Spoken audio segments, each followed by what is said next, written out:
What's up, guys? So I'm sitting in my car and I was driving out of the gym right now, and it came to me, kind of dawned to me.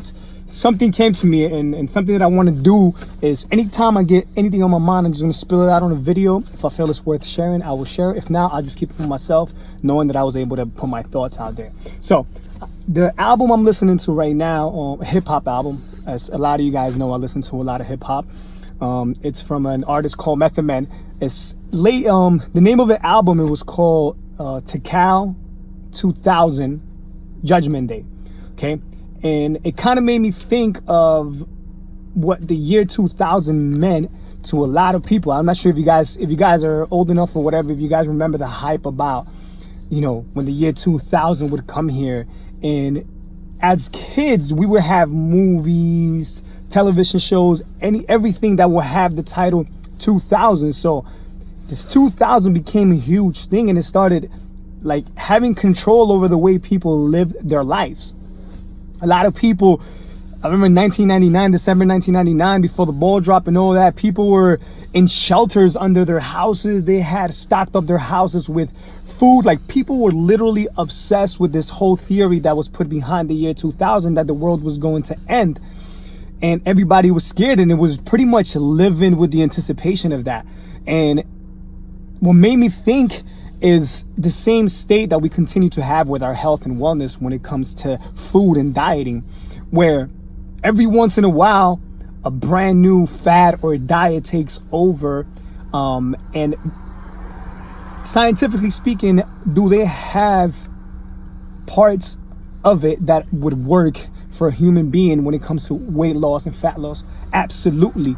But what happens with these specific diets is that they come along with restrictions. They have their own rules and regulations based on that, and put you in fear of things like it happened with the year 2000. So for example, let's say now, what's the cool kid on the block? It's the ketogenic diet. Okay, a lot of scientific studies behind it. There's a lot of people that could scientifically back up any benefit of the ketogenic diet. That's no doubt about it. It's been used on kids with epilepsy. But the science gets lost in the message, because what happens is all of these experts that are well known in the industry and are experts in the ketogenic diet are all going to have extremely valid points. So if that's all you start listening to, or you start reading, absolutely you're going to be the person that walks around preaching the ketogenic diet is the answer to it all, or whichever specific diet you fall under. All right, but you start creating those fears. In this case with the keto is of carbohydrates. All right, most of the clients that I deal with come to me scared when I tell them to eat smart carbohydrates, high quality whole grains, fruits, things of that nature. They're scared because now their notion of carbohydrates is that they're going to get fat if they eat carbs, because it's the enemy. All right, so there's that fear, and people carry on with that fear for the rest of their life. So what happens is that they'll put themselves through a ketogenic diet. All right, they will suffer for 2 months. What happens after 2 months when that is no longer realistic and your own body's going against yourself and you're craving those carbohydrates that your body needs? Your brain's preferred source of fuel is sugar, and most of those sugars we usually get from carbohydrates. All right, doesn't mean you're gonna go crazy with processed foods. No, high quality carbohydrates, but they're necessary. They're not to be feared.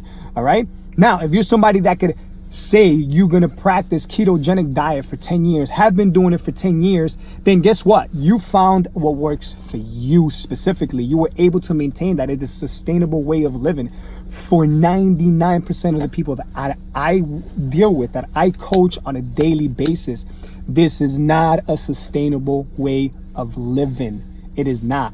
All right, and sometimes they come to me wanting to do drastic things, and once they go through my coaching and they learn that we're going to work on specific habits and skills to allow you to adapt this for the rest of your life, it starts coming full circle for them when they're going through the program. All right, and this is not a sales pitch for my program. Forget that. I just wanted to put that out there, guys. Trends. The media, everybody is going to wash your thoughts and gonna come and make you fearful or something, or be a fan of something. They always want you to be part of one thing. You don't have to be part of one thing. Let's be part of this human nature. All of our humans are one. Okay, let's come together.